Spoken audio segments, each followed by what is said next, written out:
Someone woke up feeling angry and confused. He couldn't understand why his vision suddenly went black. He moved his bangs aside and saw that his hand looked different. He also had a mushroom cap that he couldn't remove. He was completely dumbfounded until he saw his reflection in the puddle. He was a mushroom, and he couldn't understand what the hell was happening. He tried to recall what he last did. He was watching a pretty woman. Basically, he jerked himself to death and got reincarnated as a mushroom monster. I think this is better than being hit by a truck, kun, right? He complained about how he's supposed to pick up girls looking like that. He demanded his handsome face back. Suddenly, someone called him Brother Xingbao. Our MC slowly turned back. Then he froze in shock. He thought he saw a beautiful woman. He got excited, thinking there were beautiful girls even inside a mushroom dungeon. He rubbed his eyes and looked more carefully. Now, he saw it clearly. It was just a dull, wilted mushroom. This mushroom asked why he was saying so many weird things today. Xingbao realized he was just being horny. He asked what it meant and what he usually said. This mushroom informed him of what they normally say, and those were, "Intruders! Kill them!" and a scream. Xingbao couldn't believe it. Suddenly, someone yelled that there were intruders. The monsters had arrived. And these guys are what we call orcs. There were 2 orcs, Labu, a level 1 orc archer, and a level 1 orc warrior named Kabu. Labu was concerned since they didn't have a healer with them. Kabu assured her it was fine since the monsters there were at the lowest level. Plus, the dungeon monsters were really dumb. Their lines and movements were all fixed patterns. A level 1 little mushroom attacked them, but it was easily slain, which proved Kabu's point. Labu realized they could speedrun it again. More little mushrooms charged recklessly. Kabu cut them into pieces. Xingbao watched them and wondered why the mushroom men just charged straight like that. He asked if they didn't know to run if they couldn't win. His mushroom friend explained that the mushroom men were non-playable characters, so they just followed their programming, unlike players who were free. He asked if those 2 orcs were players. He thought players were usually humans. The mushroom answered that he was just an NPC with a few extra lines of exposition, so that was all he knew. Their conversion was cut off as something nearly hit them. It was an arrow. The archer orc suddenly targeted them. Our boy immediately started running away, but his friend just stood there. He yelled at it to run, but then he noticed it didn't move at all. It completely froze. He rushed back, grabbed it, and told it to run. But the mushroom calmly replied that fleeing wasn't part of the mushroom men's programming. Xingbao stretched out his hand and told it to take it. He grabbed the mushroom's hand, and instantly, a data anomaly warning triggered. The system kept warning them nonstop, but he didn't care about the programming or the anomaly. For the first time, the mushroom felt something. It was touched by his actions. Meanwhile, Xingbao was only focused on one thing: surviving. This left the orcs confused. Mushroom men weren't supposed to run away. Kabu frowned and figured it was a bug, so he decided he'd file a report to the admin once they got out. Bug or not, Labu wasn't about to let them escape. So Kabu decided to log out first to submit the form. He casually warned her not to die, but she laughed it off. There was no way she'd die in a place like this. Xingbao quickly looked around for anything he could use as a weapon, but his friend told him there was nothing. Mushroom men were programmed to be completely unarmed. Then Xingbao noticed something: a treasure chest. If they got lucky, there might be a weapon inside. But the other mushroom immediately shut that down. Those chests were designed exclusively for players. NPCs couldn't open them. It tried to reason out more about it, but Xingbao still tried anyway. More data anomaly warnings exploded in his head. But this time, it worked. He opened the chest. The mushroom beside him stared in disbelief. The old Xingbao would have never done something like this. It couldn't understand how he had changed this much. Xingbao exclaimed that there was a lot of good stuff inside. Suddenly, an arrow shot straight toward them. The mushroom had no idea why it moved like that. Mushroom men weren't programmed to protect teammates. But still, it stepped in. It ran in front of Xingbao and blocked the arrow. It refused to let anyone hurt him. Xingbao froze as blood sprayed out. The arrow pierced straight through his mushroom friend's chest. And before he could react, a second arrow was already flying toward them. His friend collapsed to the ground. And something inside Xingbao snapped. He swatted the incoming arrow away. From the cliff above, Labu watched everything. She was stunned. A lowest-level mushroom monster just deflected her arrow, and it even opened a treasure chest meant only for players. At that moment, she realized it. This wasn't just a bug. This was a serious one. In another setting outside the dungeon, Kabu reported the bugs they had found this time. A man in a robe replied that he understood. Kabu wondered how long the dungeons had been running and why there were still bugs. The hooded figure explained that it was precisely because the dungeons had been running for so long that oversights during maintenance were inevitable. He added that it was not surprising for various little bugs to appear. He explained that after defeating the human coalition, the Great Lich feared the heroes would cause trouble with nothing to do. So he designed the dungeon system for the heroes' entertainment. Since then, the heroes had entered the dungeon as players to grind monsters, farm resources, and level up. All to kill their boring time. And if players found a bug, they submitted it to the necromancers, the admins, and waited for them to fix it. Back to this one again, Labu decided she would fix it herself. She didn't want to wait for the admins. She unleashed an arrow, and Xingbao anticipated it. He cut it with his knife. He was surprised by his own agile movements and realized that the Mushroom Man body's base stats were actually pretty good. More arrows were fired at him. He parried them all. He realized, however, that it wasn't easy to close the distance under continuous fire with the Mushroom Man's short legs. He wondered if there was anything he could use to block the arrows. Then he noticed the empty treasure chest and cut it open. As the next arrow approached, he used the lid as a shield. Labu wondered how a Mushroom Man could know how to use a chest lid like that. She noted that his actions and behavior were strange. She continued raining arrows down on him, but the treasure chest cover blocked them all. To her, he moved like a player. She was caught off guard when he suddenly leapt toward her and cut her body in half as he descended. Her bow shattered in the process. She collapsed into a pool of her own blood. Suddenly, a notification appeared, congratulating him on achieving first blood. With that, he unlocked a Mushroom Man racial talent called Mycelial Network. Through it, he could link with minions, transmit information and spores, and even share their skills and experience. Once the shared experience filled up, he could level up. He also unlocked another racial talent called Plant Mushroom. With it, he could plant himself or his teammates into enemy corpses or nutrient-rich areas to absorb nutrients and restore HP. After full absorption, he could even acquire the enemy's class and skills. On top of that, he gained Shroom Form Switch, which allowed him to switch between his Mushroom Man body and a reshaped form. He didn't expect to get a system. But then again, after being reincarnated as a Mushroom Man, getting a system didn't seem that surprising anymore. He activated the skill Plant Mushroom. He stepped on the orc's torso and began absorbing it. It felt really good. Until he suddenly remembered something. He looked up toward the cliff. Since his friend had blocked an arrow for him, he decided it was time to save her. He activated Plant Mushroom again.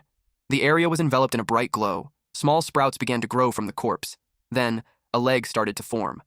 Slowly, the shape of a human body took form, and eventually, it turned into a woman. When it was complete, she stood tall. Xingbao was so stunned he got a nosebleed. A beautiful woman had just been created. A status window appeared. She was a level 2 Mushroom Man Archer, guard rank, Archer class, with agility as her main stat, and the racial talent Mushroom Man Mycelium. This allowed her to extend mycelium after taking damage, absorb nutrients from enemy corpses, and heal herself. During this process, she could also absorb enemy skills and racial talents. She had already absorbed the Orc Berserk racial talent, which increased damage by 30% for 20 seconds with a 5-minute cooldown. On top of that, she specialized in ranged combat and gained the skill Parasitic Spore Bullet, allowing her to shoot spores into enemies, drain their nutrients without them noticing, and restore her own HP. This woman was now his subordinate. She addressed him as chief and asked to be given a name. A notification appeared, informing him that he had cultivated his first Mushroom Man subordinate and needed to name her. He wondered if Mushroom Men were usually nameless. Then he paused and thought carefully about what to call her. Finally, he gave her the name Saifeng. She acknowledged his command and declared that from then on, her name was Saifeng. Saifeng then asked which instance realm they would clear next. He was confused and reminded her that they were monsters, non-playable characters, so he declared that their top priority right now was to kill the remaining player. Later, only Labu's bones were left. Another orc stepped on them. Kabu was stunned that Labu had been killed by the trashiest kind of monster. He reasoned that a normal level 1 Mushroom Man could never do something like that. Then it hit him. This monster was a rare elite. Now, to him, this trip had definitely been worth it. Rare elites always dropped great loot. If luck was on his side and he picked up blue gear, he could make a fortune. He activated Orc Charge and rushed toward Xingbao. But his attack was parried. He even got scratched on the thigh. Xingbao realized this warrior was much tougher than the archer, A single slash had only done minor damage. The orc, enraged, cursed the mushroom man. He admitted he was surprised it had actually managed to hurt him. Unexpectedly, Jingbao turned and started running, and then he shut the door behind him. On the other side was a bridge. Of course, Kabu chased after him, smashing through the wooden door in the process. But then he stopped. The mushroom man was just standing there, not moving, not running. Kabu frowned. Why was it just standing there like that? A sense of unease crept in. It felt like a trap, but he reassured himself. No matter what, it was still just an NPC. Unpredictably, the mushroom man raised its middle finger at him. Naturally, Kabu was furious at being mocked. He roared that he would chop the mushroom man into paste. He stepped onto the wooden bridge, but his weight made it wobble. He raised his weapon and prepared to strike Jingbao. But then, his foot broke through the planks. The bridge started giving way, and the entire structure collapsed beneath him. He fell straight into the water. He cursed the despicable mushroom monster, accusing it of setting him up. Jingbao pointed out that the orc had even dropped his weapon in panic. He added that his movements were now restricted in the water. Then he threw a knife, but it only lodged into Kabu's shoulder. Kabu sneered. Even unarmed and slowed down, a weakling like that couldn't do much damage to him. But then, out of nowhere, an arrow suddenly pierced through the side of his neck. A few seconds before that, the orc stood on the water, mocking the weakling, completely unaware that an arrow was speeding straight toward him. The arrow struck. It pierced through the side of his neck, sending water and blood spraying as it landed. He turned, demanding to know who launched the sneak attack, but before he could react, another arrow hit his head, and just like that, he sank into the water. Saifeng's orc berserk effect faded, and the orc warrior was eliminated.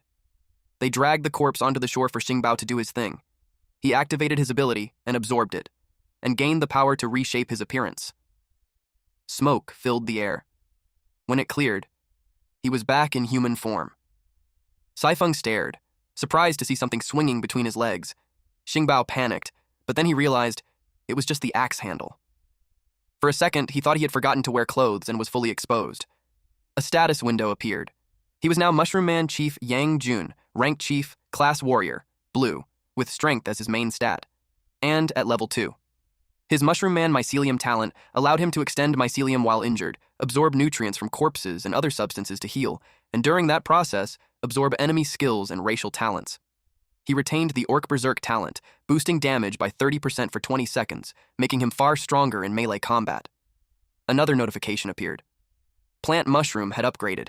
He could now separate spores from his body, plant them into corpses or nutrient-rich areas, and grow soulless shroom minions. Their experience would be shared with him. These minions could even be transplanted into other minions. Current limit, 2. He also obtained loot. 2 magic pouches, small carry-on bags that could compress and store a limited number of items, like weapons. He asked how they were supposed to get out of there. She explained that this was the bottom floor of the mushroom dungeon, and the only way out was to fight their way up, floor by floor. He then questioned why level 1 orc players could enter directly.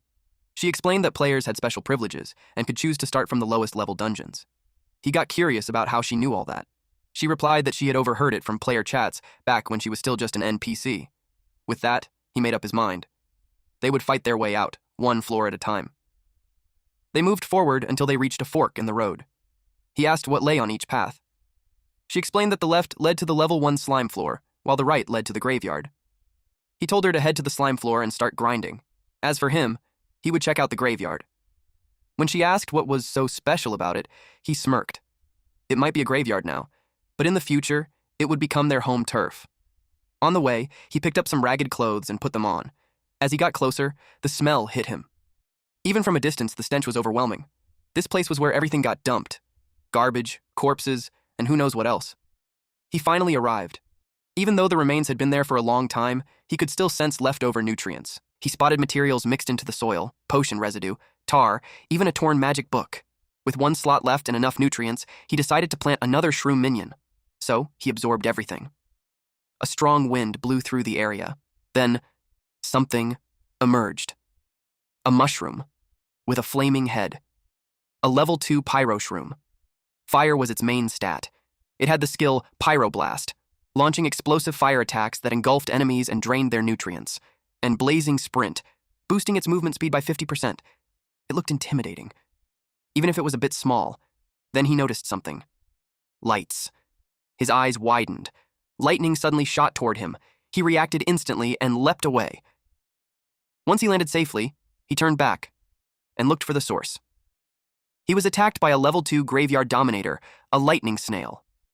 He realized it was a monster that fed on humus, making it a competitor occupying the same ecological niche as the mushroom men. He decided that it was time for the pyro shroom to shine. He ordered it to use pyroblast. A fireball rushed toward the lightning snail. It collided with the electricity and caused a huge explosion. The lightning snail was set on fire, but it counterattacked. It unleashed lightning strikes, forcing pyro shroom to use blazing sprint to evade. Our boy observed that the snail moved very slowly and recognized it as a weakness he could exploit. Pyro shroom released flames again, and upon contact, another explosion erupted. The smoke and dust slowly settled. It revealed a roasted lightning snail. Pyro shroom waved happily at Jun. Our MC then told it to stop fooling around and check if the enemy was completely dead. Pyro shroom gave an okay signal. Unexpectedly, its head was sent flying. The snail had come out of its shell. It was still freaking alive, and was now standing on 2 legs. Jun attacked immediately. The snail mocked him, saying he couldn't hit it. It moved behind him, and their attacks clashed. The lightning snail commented that he was slow as a snail. Jun realized that after discarding its shell, the creature moved as fast as lightning. He watched it dash around at incredible speed. He admitted that without its shell, it was much lighter. It charged toward him again. Our boy anticipated the attack. At the last second, he ducked, revealing the fireball prepared by Pyro Shroom. The fireball rushed straight toward the snail. At the last moment, the lightning snail evaded. More fireballs rained down on it, but it kept mocking them, saying they couldn't hit it. Jun simply observed. The lightning snail laughed, saying that even at the same level, he had completely missed. Jun calmly replied that he hadn't missed at all. He wasn't aiming for the snail in the first place. Then, the ceiling rocks came crashing down. The lightning snail finally understood his strategy, but it was still confident they wouldn't hit it. Then, Jun activated Orc Berserk and Orc Charge. The entire area turned chaotic. The lightning snail realized Jun was using the thick smoke as cover. It believed it could still dodge anything. But then, Pyro Shroom appeared. And at the same time, Jun rushed in from behind. It didn't expect him to layer one surprise attack over another. It was caught completely off guard. The impact was brutal. Its body slammed into the wall and splattered, leaving only blood behind. Jun placed his hand over it. A notification appeared, announcing that the electric snail had been destroyed, increasing his nutrient points and unlocking Shroom Soldier spores. He leveled up to level 3, and could now cultivate 3 Shroom Soldiers. He also learned a new skill, Etherealize. Through it, Shroom Soldiers connected to his mycelial network could awaken, absorb nutrients, and increase their combat power. He planted a new Shroom Soldier, Volt Shroom. Its main stat was electric, a fast-moving unit that could convert absorbed nutrients into electrical energy and release electric shocks to attack enemies. It entered an ethereal state. Now, his forces included a level 3 Volt Shroom and a level 2 Pyro Shroom. He was pleased. He ordered them to clean up the area quickly. From this point on, this place would be the Mushroom Men's base camp. Then he paused and wondered how Saifeng was doing. It had been a while since he last gained experience, which meant one thing: she might have run into trouble. Meanwhile, Saifeng defeated numerous slimes, until a monster showed up and asked if she was the one shooting his underlings like target practice. This was the level 2 Slime King. It remarked that she looked strangely familiar, like it had seen her somewhere before. Before it could finish speaking, it was hit. Annoyed, it complained that it hadn't finished talking and called her rude. He was surprised when another attack was about to come. Several arrows struck him, but it claimed that poking holes in it was useless. It punched Saifeng. The impact was strong. Slime King boasted that it wasn't like those underlings. Its body was highly malleable, and physical attacks would only make it lose a bit of fluid. It added that it only needed to keep absorbing moisture from the ground, making physical attacks completely useless. It told Saifeng to die. It was about to throw a heavy punch. Saifeng didn't move. To its surprise, its arm exploded. It got confused as to why its body was collapsing. Then it saw mushrooms growing on its body. A lot of them quickly spread across its back. Even the groundwater beneath its feet was drained dry by the mushrooms. It wondered when the mushrooms started parasitizing its body. Then it realized the parasitic spores might have been on the arrowheads from the start. Recognition hit, and it remembered her as that pink-capped mushroom man. Its body eventually dissolved and dropped a horn. Saifeng got the loot, the devoured Minotaur horn. This unlocked a new ability, allowing June to use his own mycelium to create bowstrings and arrows, with mycelial string arrows able to fire magic skills. The Minotaur horn was then stored in the magic pouch. Then, she absorbed nutrients from a slime corpse, causing her experience points to rise significantly. The effects on her were also felt by June. A notification announced that Saifeng had leveled up to level 4.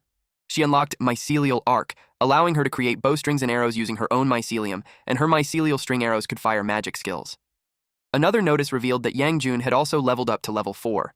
He unlocked Force Shroom, a skill that lets hostile shrooms in the mycelial network resonate, gather information about an area, and greatly improve coordination through the network. Saifeng eventually arrived at the graveyard and saw the shrooms cleaning up. She had come to help clean after finishing over there, but didn't expect the 2 newly planted shroom soldiers to have almost cleared the place already. He remarked that it was fine since the area wasn't that big anyway. He examined the Minotaur horn and commented that the material was really good. It was far better than the broken cleaver from the treasure chest before, even better than the level 1 orc player's axe. Still, he regretted that they didn't have a craftsman who could turn it into a weapon. She asked if they should go catch one. He replied that the newly learned skill was perfect for that.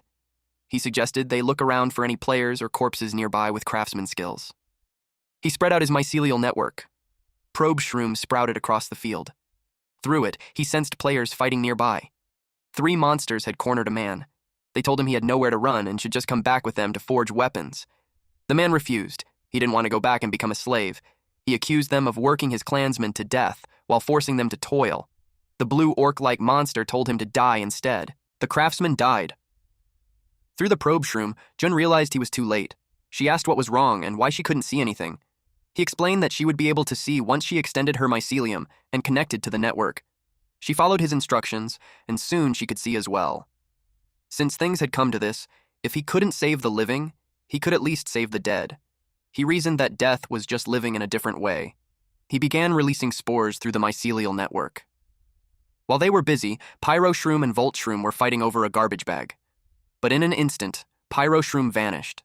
A red light glowed brightly where the craftsman's corpse lay, and it revealed a level 4 Pyro Shroom dwarf craftsman. Its primary stat was strength, and its fire affinity gave strong resistance to fire. As a dwarf shroom, it possessed traditional crafting skills, along with higher resistance to toxins and physical attacks.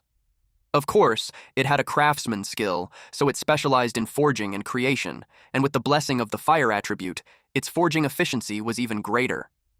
It also possessed the special skill Cannon Mycelium, releasing a controllable chain of fire connected by Cannon Mycelium. The torch chain could link to the network for shared vision while absorbing nutrients stored in it to boost damage. When he regained consciousness, he was confused. Through a small shroom, Jun spoke to him. He told him that he had resurrected him and turned him into one of his shroom soldiers. From that moment on, he named him Firehammer. Firehammer tried to protest, but Jun cut him off, saying he understood, and explained that his probe shrooms had already been tracking those trolls. One of the trolls told their boss that if all the dwarf slaves dropped dead from exhaustion, they would no longer be forced to work. The boss snapped back that he was an idiot. The level 3 troll player underboss explained that if the ones at home died from exhaustion, they would just enter the dungeon and capture more. He added that the dwarves weren't completely extinct yet. There were always survivors hiding in the dungeon. Then he suddenly noticed something was wrong. He demanded to know why mushroom men were there when their nest was right next door. One of them guessed it was probably a wandering elite monster and said he had no idea how it ended up there. Another declared it was their lucky day, thrilled to find an unexpected harvest. He threw his spear. The mushroom man just stood there. Then he revealed a large hammer and threw it at them. They saw it coming. A loud explosion followed when the hammer hit the ground. The troll almost got hit, but he dodged at the last second. To his surprise, the hammer started to levitate and struck him before he could react. They were shocked to learn that the hammer could auto-target enemies. He couldn't understand how a level 3 elite monster could have such high-level equipment. The hammer flew again. One troll blocked it with his sword. He managed to push it away. It flew upward and got lodged at the top of a spike. Firehammer used it as leverage and, through a flaming rope, grabbed onto it while running at high speed. Then, he leaped toward the trolls. A troll was about to throw a spear, but his hand was restrained by mycelial entanglement. And it was followed by mycelial ignition, causing his hand to explode.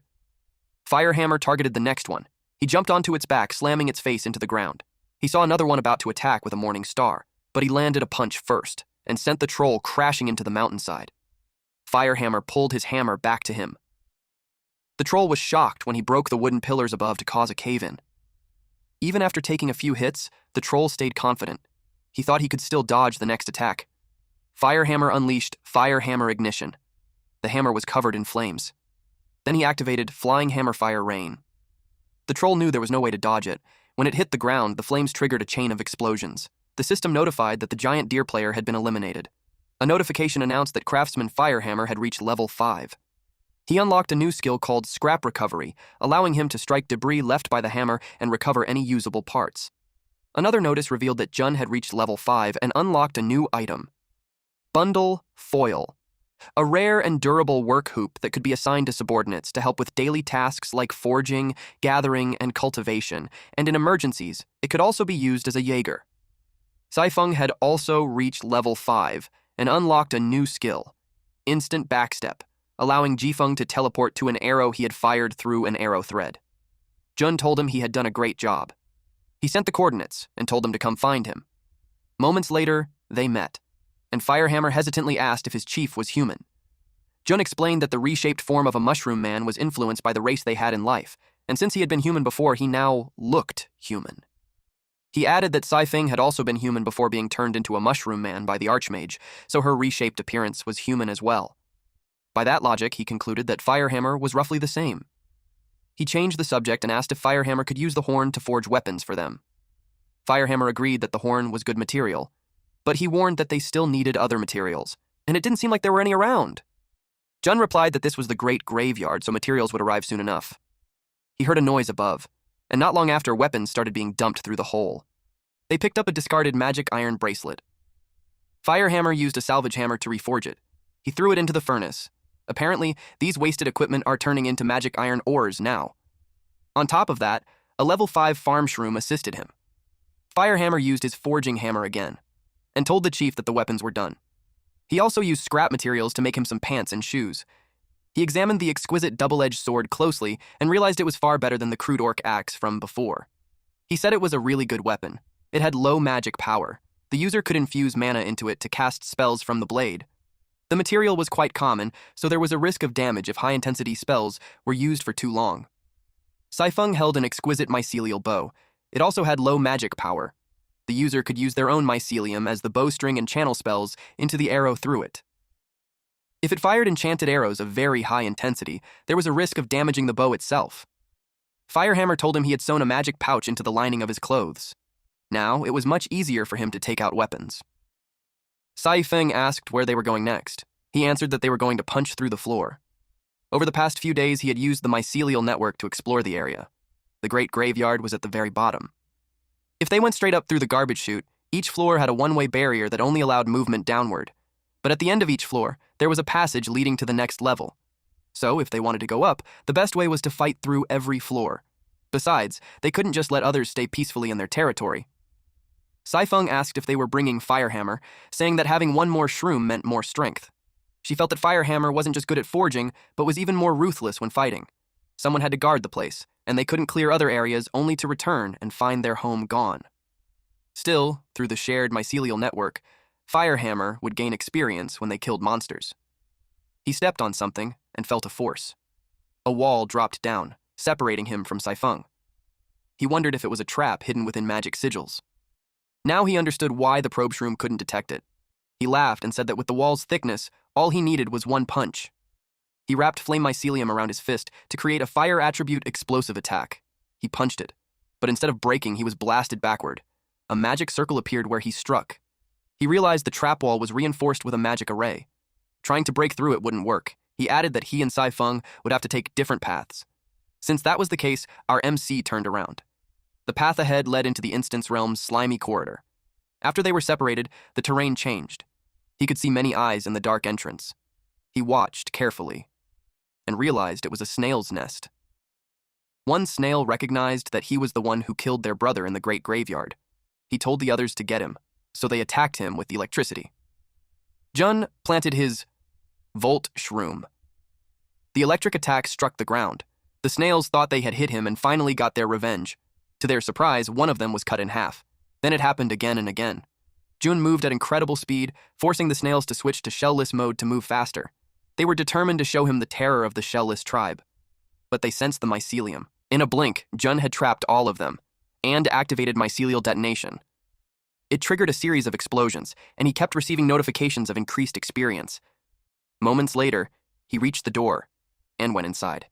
It should have been the boss room, but it was empty, until he sensed something. A monster jumped onto his back. Fortunately, he escaped in time.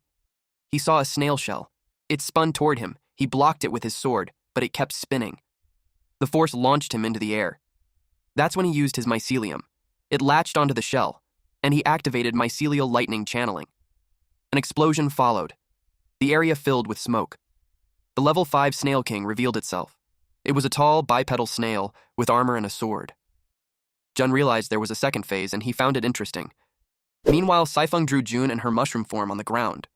She noticed that after being separated by the wall, there wasn't a single monster on her side, but she was still gaining experience from the mobs shared from the chief's side. They were clearly in the middle of a fierce boss fight, and she really wanted to go help. Back to our MC, the clash of swords didn't stop. Jun was still locked in combat with the Snail King. He parried the attack and countered immediately, but the Snail King slipped away. Then, it rolled into its shell. And from a narrow opening, it fired water beams. Jun instantly realized it was water-type magic. He released his mycelium and anchored it to the wall to pull himself up.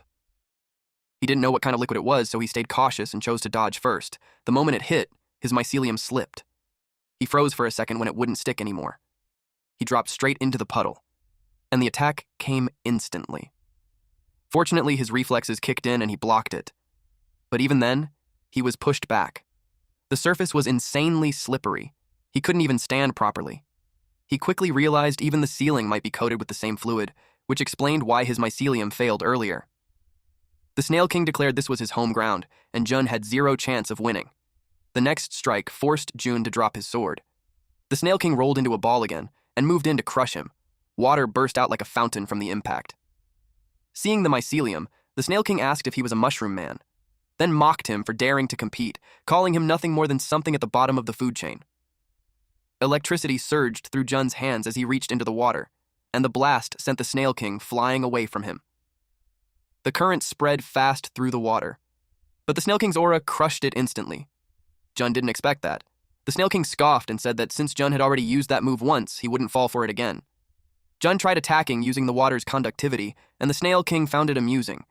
It declared that this was its home ground, and since it could control the smoothness of the water surface, it could also increase electrical resistance and weaken any electric shock. Jun admitted it had some control over water, but as the saying goes, dodging well isn't as good as standing in the right place. That made the Snail King glance down. There was mycelium in the water. It froze for a moment, wondering when the entire area beneath it had been covered. Then it realized it had already walked straight into the trap. But the Snail King wasn't worried. It believed it could still control the water's resistance and weaken any electric attack. Jun didn't buy it. He activated Ignite. The Snail King stayed arrogant until it saw the flames. The fire surged instantly and swallowed it whole. When the flames died down, only a charred body remained. Before it fully turned to ash, the Snail King asked why he suddenly switched to fire. It muttered that Jun didn't fight by the rules. The system window appeared, showing that he and his subordinates had leveled up to level 5. He was informed that they could now generate mycelium wrappers on the go, allowing them to compress equipment and store it inside their bodies. He learned that his probe shroom could now function as a network download terminal. He was also told he could now cultivate boom shroom guards, a heavy unit capable of both melee and ranged combat. These could attach to enemies or weapons using their own mycelium, then explode, dealing massive damage and leaving behind magical effects. The exact damage depended on the attribute used during cultivation. When fire points were added, it triggered explosions that dealt area damage and ignited targets. The explosion strength scaled with the minion's attributes and could be triggered manually by the chief. Aside from that, he received a notification that Saifeng had comprehended the core skill Spore Canister. It required building up Spore Rage through normal attacks and skills. Once maxed, she could fire a powerful arrow that, upon impact, scattered spore bombs across a wide area, causing massive explosions. He was also informed that Firehammer had comprehended the core skill Reckless Smelting. This also required building Spore Rage through combat. Once maxed, it could be released through the hammer, rapidly purifying materials in contact while breaking down impurities. He was notified that the isolation seal wall had been lifted. he noticed an unfamiliar human scent coming from beneath the pile of rocks. He called Firehammer to check it out. Firehammer punched through the wall and reached him. There were piles of black rocks. Jun asked if he knew what they were. Firehammer replied that they were black rot stones, formed over time from compressed magic waste and humus. Jun asked if they were valuable. Firehammer said garbage plus garbage was still garbage. No normal alchemist or blacksmith would care about that kind of material. But that was before he became a mushroom man. He then declared that now, it was good stuff. The trace amounts of magical residue that were hard to extract before were easy for him now. He activated mycelial extraction. He said it was as simple as flipping his hand. The extraction finished, revealing a magic silver stone fragment. He added that with this method, he could even extract epic tier mana fragments. Materials like these were highly valuable to players. Jun was surprised. Then he wondered if the piece was too small, like they couldn't make anything useful out of it. Firehammer pointed out there was still a whole pile left. He asked for some time, saying he might be able to dig out more from below. Jun agreed and left the cave to him. Firehammer began extracting the mana fragments. A moment later, he obtained several items: a magic iron stone fragment, a magic aluminum stone fragment, a magic silver stone fragment, a magic copper stone fragment, and a magic gold stone fragment. Suddenly, the ground shook. Jun told him to dig all he wanted, but not collapse the cave. Firehammer replied that it wasn't him. A giant worm monster with rows of sharp teeth was the cause. We then see a shroom charged forward, but it was lifted into the air. Jun grabbed it and asked where it was going when it wasn't its turn to kill yet. He told it to stay back and run errands for Firehammer. He told Saifeng to go. She agreed. He noted that the new shroom soldiers had been linked to the mycelial network and that she could call on them any time. Meanwhile, the probe mushroom sensed something. It reported that the enemy was about to break through the ceiling of the black rot stone cave. They couldn't let it in, so Jun ordered them to distract it and move the fight into the corridor. The probe shroom understood. It taunted the worm, causing it to make a loud noise and move in a different direction. Jun asked Firehammer what kind of bug it was, saying it looked like it was charging straight at them with a clear target. From the sound, Firehammer guessed it was a scavenger blackbug. It had a natural frenzy for humus, making it a strong rival in the same niche as the snail tribe. He added that he would make the fight easier once he finished his setup. At the same time, Saifeng attacked the scavenger blackbug. It was pushed back. She kept striking along its body until her rage filled up. She created distance between them. After all that slashing, it only left a shallow wound. She said it had a tough shell. It had even chipped the chief's blade. The probe shroom told her that the new gear Firehammer made for her was ready. She could download it directly from the mycelial network. The download started. 6% loaded. In no time, it reached 86%. The scavenger blackbug moved toward her. Fortunately, the download finished and she obtained the magic silver arrow. She gathered energy around her and aimed at the blackbug's mouth, and unleashed a fully charged Shatter-Edge Roar arrow. She fired it. Then she was forced to jump back when the scavenger blackbug charged at her. She kept her distance. The arrow was lodged in the blackbug's mouth, and mushrooms began growing inside it. The mushrooms started to glow. The scavenger blackbug got close to her, and its body began exploding from the inside. Only ashes were left. But the probe mushroom warned her not to relax yet, saying there was more coming. It reported that probes in the distance had already spotted another blackbug heading their way, but she was already breathing hard. Jun asked through the probe shroom if her stamina was running out and told her to quickly convert the monster corpses into humus to restore HP. He also suggested that, in the meantime, she should use the newly cultivated shroom soldiers to hold it off. A shroom was summoned. It was a level 6 boom shroom guard. She saw that only 2 appeared. Jun explained that the maximum squad size was 6 and it was already full. She explained that, excluding the transplanted Volt Shroom and Firehammer, the active roster included the chief, Firehammer, herself, 1 worker shroom, and 2 boom shrooms, making exactly 6. And counting the probe shroom, it exceeded the limit. The probe shroom replied that it didn't take up a slot since it was part of the mycelial network. It was like an off-roster unit. The blackbug appeared. The probe shroom observed the creature and noted that since it kept its mouth tightly shut, it might be afraid of getting blasted in the mouth again. A boom shroom coated its weapon in fire and threw it at the blackbug, causing an explosion. The blackbug was clearly hurt.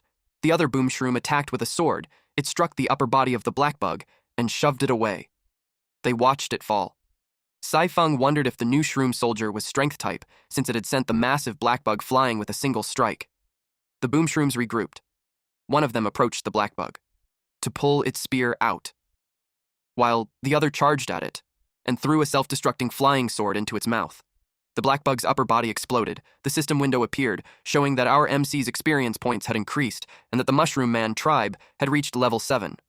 He learned that he had unlocked the chief exclusive skill, Lone Sovereign. For every subordinate missing from his side, whether fallen or not deployed nearby, all his stats would increase by 10%, up to a maximum of 100%. Probe shrooms no longer needed to vibrate their caps to fly. They could now levitate freely. He could now cultivate a new shroom soldier, Archer Shroom. A ranged unit. It fights with a short blade in close combat and can shoot split arrows with different attributes. It can also deploy a spore umbrella from its cap for short glides. When deployed beside Saifeng, it gains a troop inspiration effect. All stats, plus 10%. Aside from that, he could also cultivate a new shroom soldier, Tunneling Shroom. A worker shroom that had absorbed the burrowing ability of the scavenger blackbug, it could drill through mountains and dig tunnels to reshape caves. When deployed beside Firehammer, it gains a captain inspiration effect, work efficiency plus 10%. Saifeng was impressed by the combat power and teamwork displayed by the new shroom soldiers. Through a probe shroom, June wondered how shroom soldiers without souls could move and fight with such smooth coordination on their own. Saifeng asked what he meant. Jun explained that the chief was controlling them through the mycelial network. Deep within the cave, glowing pink energy spread across the ground. Jun sat upon his stone throne and directed the shroom soldiers through the network. He found the whole experience surprisingly entertaining, almost like playing a game. A magical projection of June appeared before Saifeng. He ordered her to clean up the battlefield and deliver anything useful to Firehammer so new equipment could be forged. As she stood among the remains of their enemies, pink energy began spreading across the corpses. The remains dissolved into liquid before vanishing completely. A system notification confirmed that a scavenger blackbug corpse had been decomposed and absorbed. She acquired limited black cleave skin, granting a hardened epidermis similar to that of a blackbug. The system also explained its limitations. If physical damage exceeded 50% of the user's total health, the skin would shatter and begin reconstructing itself, becoming temporarily unavailable until the process was complete. Saifeng picked up several glowing blue teeth. She noted that the teeth were incredibly durable since they had remained intact even after multiple explosions. She added that bringing them back to Firehammer for weapon crafting would be a great idea.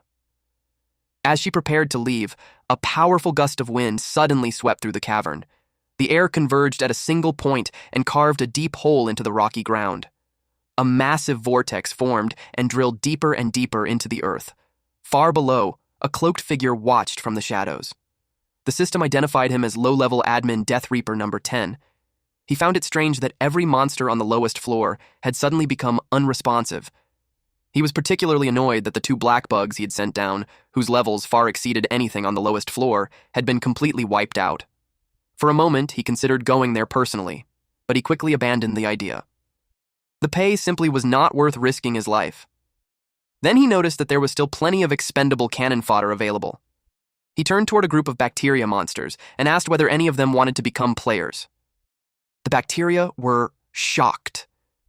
They wondered whether they could actually become players, too. They had always assumed they would spend their entire lives slowly molding away inside the dungeon. The Reaper reminded them that their statuses had been granted by him.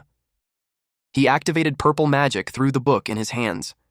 The system announced that player privileges had been unlocked for the bacteria. They could now move freely, open treasure chests, and fight monsters. After finishing his work, the Reaper guided them toward the newly created hole. The Reaper ordered the Horde to charge into the depths below. He promised that if they resolved the problem, they would be rewarded with ownership of the entire lowest floor, along with all the black rot stones they could ever want. He declared that the future of their race depended on this mission. The bacteria army immediately surged forward. One bacterium asked the boss where exactly the bug was, because they had not seen any sign of it. The other bacteria remained silent. Soon, several of them spotted a giant treasure chest. One bacterium became ecstatic and rushed toward it. After spending so long rotting away in the dungeon, it could finally open a treasure chest. Better yet, it would not have to split the loot with any of the other bacteria. The bacterium reached the chest and forced it open. It carefully peeked inside. Suddenly, a hand shot out from within the chest. The hand grabbed the bacterium and dragged it inside. The lid slammed shut. Pink energy wrapped itself around the bacterium. Then, without warning, something abducted it. Another bacterium glanced backward and realized its companion had vanished. The captured bacterium was dragged across the rocky ground and pulled deeper into the cave. It tried to cry out, but its mouth was clamped shut. Moments later, it disappeared completely. Soon, another bacterium noticed something strange. It realized there should have been more of them. The group had entered the cave together. It asked its companions where the missing bacteria had gone. One bacterium simply shrugged. Suddenly, an arrow cut through the air and killed one of them. The remaining bacteria were shocked. One of them demanded to know who had attacked. It looked upward and spotted the culprit. The attacker was Milan, a level 7 archer shroom. Thanks to her captain's inspiration effect, all of her stats had increased by 10%. She timidly apologized for attacking them. Saifeng immediately scolded her for apologizing to the enemy. Milan panicked and apologized to Saifeng as well. Saifeng could not help thinking about how fierce the black bug had been, yet the archer shroom created from its corpse had somehow inherited a timid personality. Milan apologized once more as she drew her bow. Then she released another arrow. Crackling energy surrounded the projectile. The arrow struck a bacterium. The bacterium smugly declared that if it did not demonstrate its strength, she might actually think it was weak. This bacterium activated Split Arrow. The attack scattered across the battlefield and struck multiple bacteria. The victims stared in confusion. Then they collapsed one after another. Even the bacterium who had launched the attack was stunned by the result. The elite bacterium proudly declared that its race had survived for millions of years. There was no way they could be wiped out by simple physical attacks, especially not while it was in command. Milan calmly pointed out that high temperatures were required to properly eliminate bacteria. She gathered fiery energy into her bow. A flaming arrow shot across the battlefield. It struck another bacterium directly. The projectile exploded on impact and engulfed the target in flames. Milan immediately celebrated her first victory. Saifeng scolded her again and reminded her to confirm the kill before celebrating. Milan timidly agreed. Then both of them suddenly sensed something. Milan was the target. A powerful attack crashed into the rocky terrain where she had been standing. The Bacteria King greatly enjoyed the privilege of becoming a player. The system identified him as the level 8 Bacteria King. He was thrilled that he could finally leave his territory, move around freely, and push beyond the limits that had restrained him for so long. Saifeng leaped down from the cliff to avoid his attack. She told Milan that the monster was far too dangerous for her to face directly. She ordered her to retreat farther away and focus entirely on ranged support. Milan agreed and apologized for causing trouble. The Bacteria King suddenly jumped down from the cliff.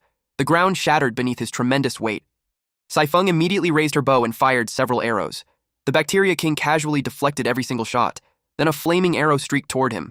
The Bacteria King parried it as well. The arrow exploded behind him. He mocked them for being weak. Milan felt disappointed that even her explosive arrow had been blocked. Saifeng calmly stated that making him turn his head was all she needed. She immediately released 3 more arrows. The Bacteria King burst into laughter and asked whether his pressure had frightened them so badly that they could not even aim properly anymore. All 3 arrows had apparently missed. Then he suddenly froze. When he looked behind him, he discovered that the tails of the arrows were connected by strands of mycelium. The arrows had embedded themselves into the surrounding walls and formed a trap around him. His body was restrained. The Bacteria King scoffed and claimed that a few strands of mycelium could be broken with minimal effort. He flexed his strength and attempted to tear through the restraints. Instead, a surge of energy shot through the mycelium and shocked his entire body. Saifeng observed him carefully. The Bacteria King was left steaming from the attack. Saifeng immediately ordered the Shroom Guard to cut off the bacterium's head. The Shroom Guard charged forward without hesitation. Suddenly, a swift slash flashed through the air. Saifeng and Milan were both shocked. The sword strike never reached the Bacteria King. Instead, the Shroom Guard suddenly froze in place right before delivering the finishing blow. Saifeng could not understand what had happened. She wondered why the Shroom Guard had stopped moving and why it refused to swing its sword. The Bacteria King let out a smug laugh. He revealed that when he had been pushed to the brink, he had started infecting the mycelium strands restraining him. During that process, he discovered that everything in the area was connected through the same network. Because of that connection, the Shroom Guard had already been infected before it could complete its attack. As a result, the guard no longer obeyed any commands. The Bacteria King mocked their dependence on the mycelial network and declared that they would all be infected together. Spores rapidly spread throughout the cave. A rain of infection descended as the Bacteria King laughed triumphantly. Jun immediately ordered every shroom connected to the network to disconnect and remain offline. He promised that he would arrive shortly. Saifeng immediately followed the order and disconnected from the network. Milan disconnected as well. Saifeng glanced at her hand and wondered whether she was still infected despite severing the connection. A severe bacterial infection warning suddenly appeared before her. She collapsed and coughed up blood. Milan became completely paralyzed and fell to the ground. The Bacteria King laughed at their condition. Now that they could no longer move, they were completely helpless. He explained that disconnecting from the network was pointless because his bacteria could spread through the air itself. According to him, the battle was already over. Just as he approached the two helpless shrooms, Jun arrived. Without hesitation, he kicked the Bacteria King. The impact was so powerful that the Bacteria King was launched straight into the ceiling. Saifeng immediately apologized to Jun for being infected. Jun did not blame her. Instead, he admitted that the mistake was his. He had failed to gather enough information about the enemy beforehand. He ordered her to take the others and retreat while he handled the battle personally. The Bacteria King's head remained embedded in the ceiling. He pulled himself free. Then he demanded to know whether Jun was the boss of this place. The Bacteria King immediately dove downward with a vicious strike. Jun blocked the attack using his axe. He continued parrying every incoming blow. A system notification appeared. One subordinate had left the battlefield. As a result, all of Jun's attributes increased by 10%. Jun retaliated with a fully charged strike. Their weapons collided again and again. Saifeng watched the battle closely. Suddenly, the Bacteria King chuckled while blocking another axe strike. A second notification appeared. Since two subordinates had left the battlefield, all of Jun's attributes had increased by 20%. Jun suddenly raised his free arm. The movement caught the Bacteria King completely off guard. Then Jun unleashed a devastating punch directly into the bacterium's face. The full force of the blow connected. The Bacteria King was sent flying backward. The ground shattered upon impact. The Bacteria King could not understand what was happening. Each of Jun's punches felt heavier than the last. Before he could recover, Jun suddenly leaped toward him. The sudden charge caught the Bacteria King completely by surprise. Then Jun unleashed a relentless barrage of attacks. Jun continued hammering the Bacteria King relentlessly. He knew better than to stop attacking a monster before the system confirmed the kill. Suddenly, something felt wrong. He coughed up blood and dropped to one knee. The Bacteria King laughed and mocked him, saying they never seemed to learn. He explained that intense close combat only sped up the infection process. He remarked that Jun had truly gone all out and nearly hacked him to death. Then he revealed that his parasitic bacteria had already spread throughout the flora covering Jun's body. The Bacteria King activated his parasitic bacteria healing skill and began regenerating his wounds. He declared that his counterattack was about to begin. Jun was caught off guard. The Bacteria King kicked him hard and sent him flying. Jun skidded across the ground and dug his axe into the floor to slow himself down. The bacterium locked onto him and suddenly vanished. Jun immediately sensed an attack coming from his blind spot. The Bacteria King unleashed Tetanus Blade. The strike landed directly on Jun, leaving a deep slash across his body. The bacterium pressed the attack, unleashing Golden Bacillus Blade. It followed up with Bacillus Blade cutting at Jun mercilessly. The relentless combo slammed Jun straight into a wall. The Bacteria King rushed forward to end the battle with one final strike. He pinned Jun against the wall. Then he mocked him, asking whether he still planned to resist instead of accepting a quick death.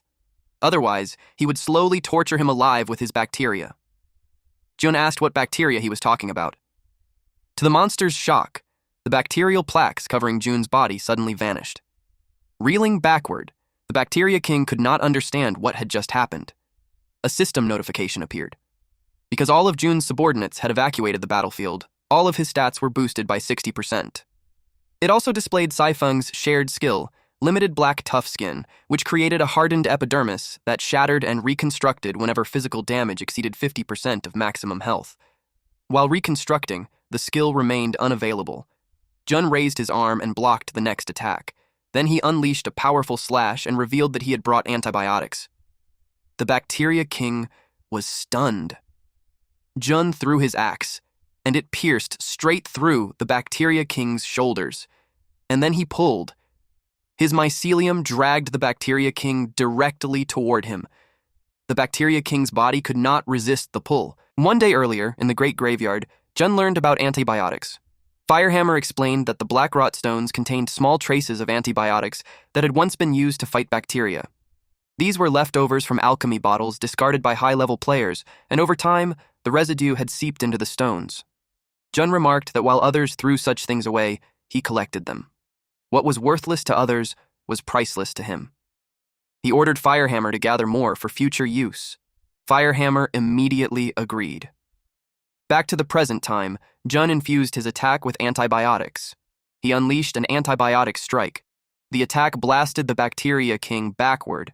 The impact shattered the walls of the cave and sent a massive shockwave through the area. Chunks of debris exploded outward from the force. A massive crater formed beneath the bacterium. The Bacteria King lost his limbs, and a huge hole was blasted through his torso. Struggling to his feet, the Bacteria King declared that physical attacks were useless. His bacteria could regenerate endlessly, but when he looked at his hand, it failed to regenerate. He was horrified to discover that his bacterial reproduction ability had been completely suppressed. Suddenly, bubbles began forming all over his body. A moment later, he exploded from the inside out. A system notification confirmed the elimination of the Bacteria King.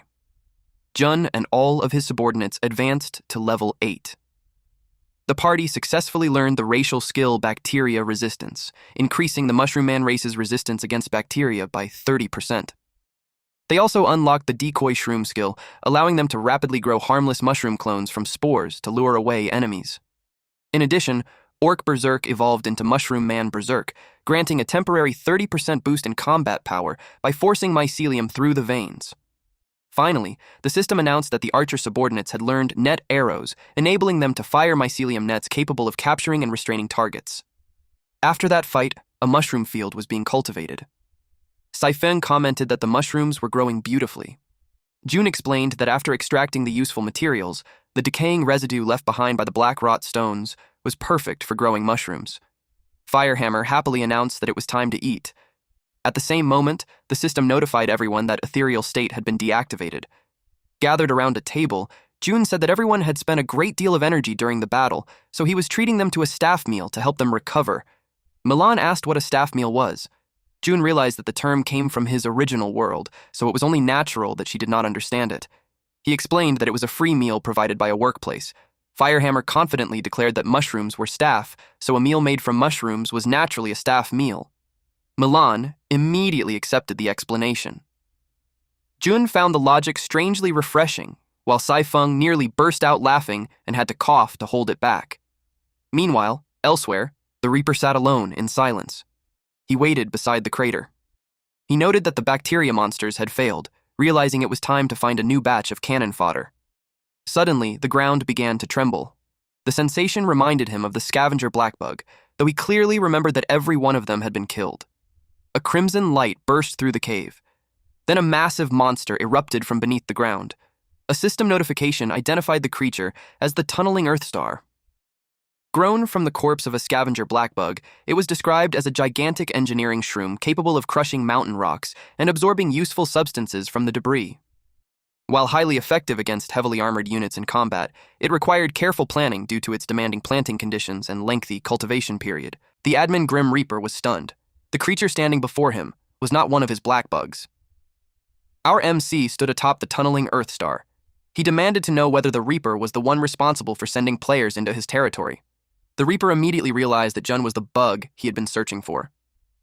Gathering his energy, he declared that the timing was perfect and decided to eliminate the bug personally. He unleashed a skill called Admin Light Beam, Wrathful Account Deletion.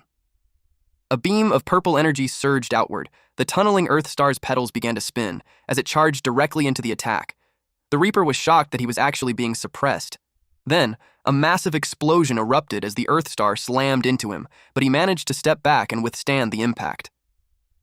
The Reaper was shocked by how much the player had grown in only a few days. Realizing he could no longer handle the situation alone, he decided he needed to request higher authority from his superiors. Before he could do anything, Jun snatched the privilege book from his hands. The Reaper was dumbfounded. He desperately lunged forward and demanded that it be returned. But Jun's fist met his face. and knocked him to the ground with a single punch. The Reaper groaned in pain. Jun noticed how important the book seemed to be and wondered what kind of book it was. The Reaper refused to say anything unless Jun promised to spare his life. Jun pointed out that everything was already written inside the book anyway, so there was no reason for him to explain it. Sweat trickled down the Reaper's face. He turned and fled, desperately trying to escape. He reasoned that losing the privilege book did not matter as long as he survived. He swore that one day he would return with a massive army and wipe out Jun's entire clan. What he failed to realize was that Jun had already locked onto him. As he ran, a powerful attack suddenly slammed him into the ground. The Reaper thought he had been ambushed. Milan revealed herself. She activated Ignite, releasing a massive burst of blazing energy. The roaring flames traveled through the mycelium attached to the arrow lodged in the Reaper's body. Terrified, the Reaper begged for mercy and offered to negotiate. The flames exploded and completely engulfed him. Milan slowly descended from above using her slow descent skill. She realized that the Reaper had been trying to negotiate. She apologized for attacking too quickly. Jun replied that it did not matter whether a low-level administrator had something to say or not. He was far more interested in the Book of Privileges they had obtained. Saifeng asked whether the book had any practical use. Jun explained that it allowed them to monitor the movement trajectories of monsters and players within a limited area. It could also remove rule-breaking players from the dungeon. Most importantly, it had the authority to grant certain NPCs the status of a player. Jun pointed out that once an NPC gained player status, they could leave their restricted zones, open treasure chests, and mine ores freely. Saifeng suddenly realized that they could have left their original territory long ago and continued expanding upward. She wondered whether they already counted as players. Jun corrected her. According to the book, they were classified as bugs. Saifeng immediately understood. As long as the bug remained unresolved, other administrators would continue sending players down to eliminate it. Suddenly, an incoming administrator communication request appeared on the book. Saifeng worried that answering it might expose them. Jun told her there was nothing to fear and instructed her to answer it. A Reaper's face appeared on the screen. Immediately, he looked annoyed. The Reaper saw that he was speaking to another Reaper. He demanded to know why it had taken so long to answer. Jun, disguised as the Reaper through his mycelium, nervously explained that he had been delayed while dealing with the reported bug. The administrator scolded him and said that taking so long to handle a simple bug was exactly why he deserved to stay at the bottom forever. He then reminded him to mark the bug's status as resolved later. Jun laughed awkwardly and acknowledged the order before asking if there were any additional instructions. The administrator pointed out that his sudden enthusiasm was unusual since he normally avoided work whenever possible. He then mentioned a data anomaly on the 3rd level from the bottom and ordered him to investigate and resolve it. Then the call ended. Saifeng was amazed that Jun's mycelial disguise had successfully fooled the administrator. She asked whether they were planning to head down to the 3rd level from the bottom. Jun replied that there was no need to rush. Since they were being treated as cannon fodder anyway, he decided to first expand the mycelial network and scout the surrounding area. Suddenly, Saifeng noticed that Milan was nowhere to be seen. Jun could not sense her through the mycelial network either. He quickly realized that she was offline. He immediately contacted Probe Shroom and demanded to know where it was and whether it had seen Milan. Probe Shroom replied that it was currently at the end of the 1st level. It urgently told Jun to come over at once and see what it had discovered. Jun quickly arrived at the cave entrance where Milan had disappeared. Probe Shroom confirmed that it had followed Milan's spores all the way to this location before the trail suddenly vanished. Every time it tried extending the mycelial network beyond this point, the connection was severed. Jun carefully inspected the area and noticed that the massive tree root had been chewed apart. Realizing that whatever lived here fed on wood, he began to suspect something. He stared at the enormous tree root covered in bite marks. Jun realized they were dealing with termites. Saifeng concluded that they had no choice but to retreat to the 3rd level from the bottom, but our boy immediately declared that he was going up to rescue Milan. Saifeng stopped him. When Jun asked why, she explained that this situation was different. Normally, they would spread their network first to gather intelligence before making a move. But since the mycelial network couldn't reach the upper level, they had no way to gather information. She warned that they would be charging straight into the enemy's nest blind. As their chief and strongest trump card, if anything happened to Jun, they would have no backup plan. Saifeng volunteered to go instead. She promised to transmit any intelligence she gathered as soon as the opportunity came.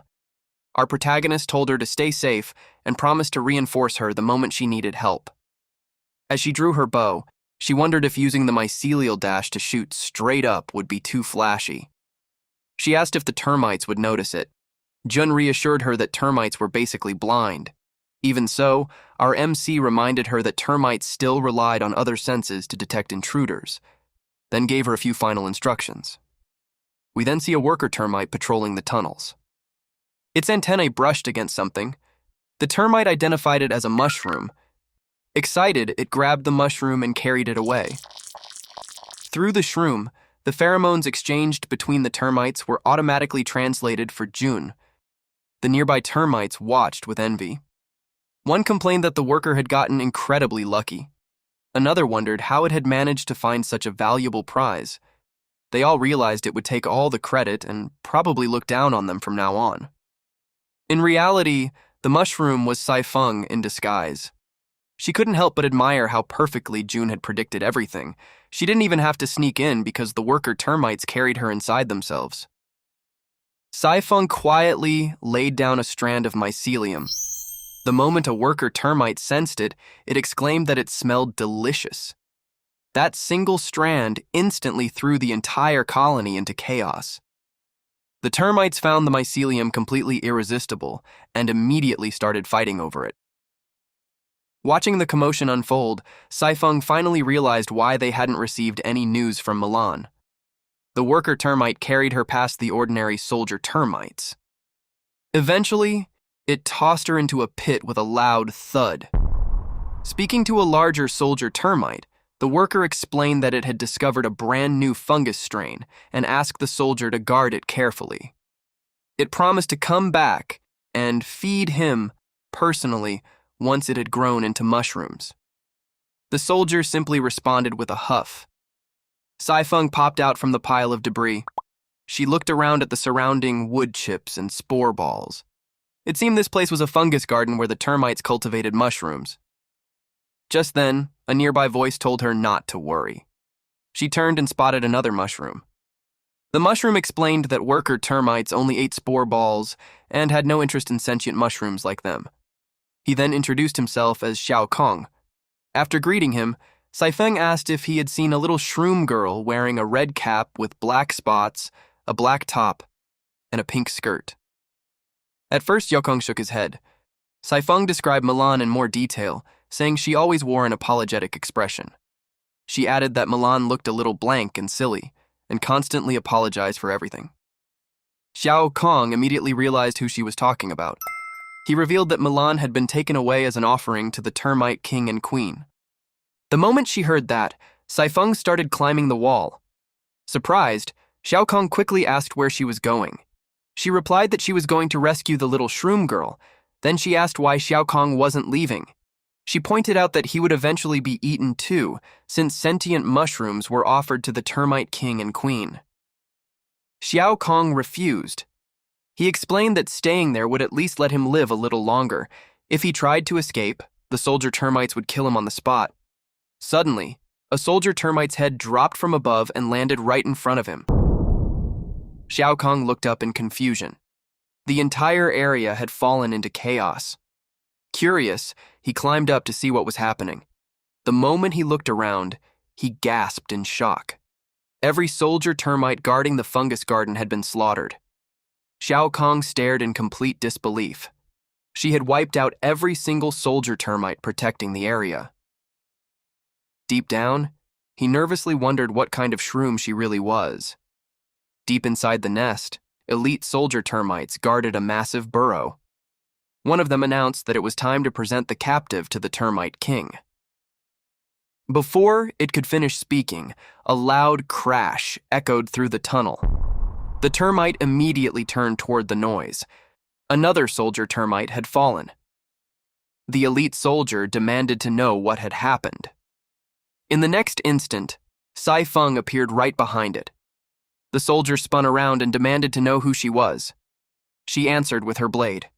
A flash of steel sliced through the air. With one clean, powerful slash, she beheaded the elite soldier termite. Milan was overjoyed when Saifeng arrived to rescue her.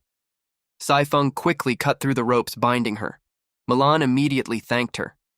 Instead of comforting her, Saifeng smacked her on the head. She scolded Milan for being an idiot and letting herself get captured so easily. She promised they would settle the score after they escaped.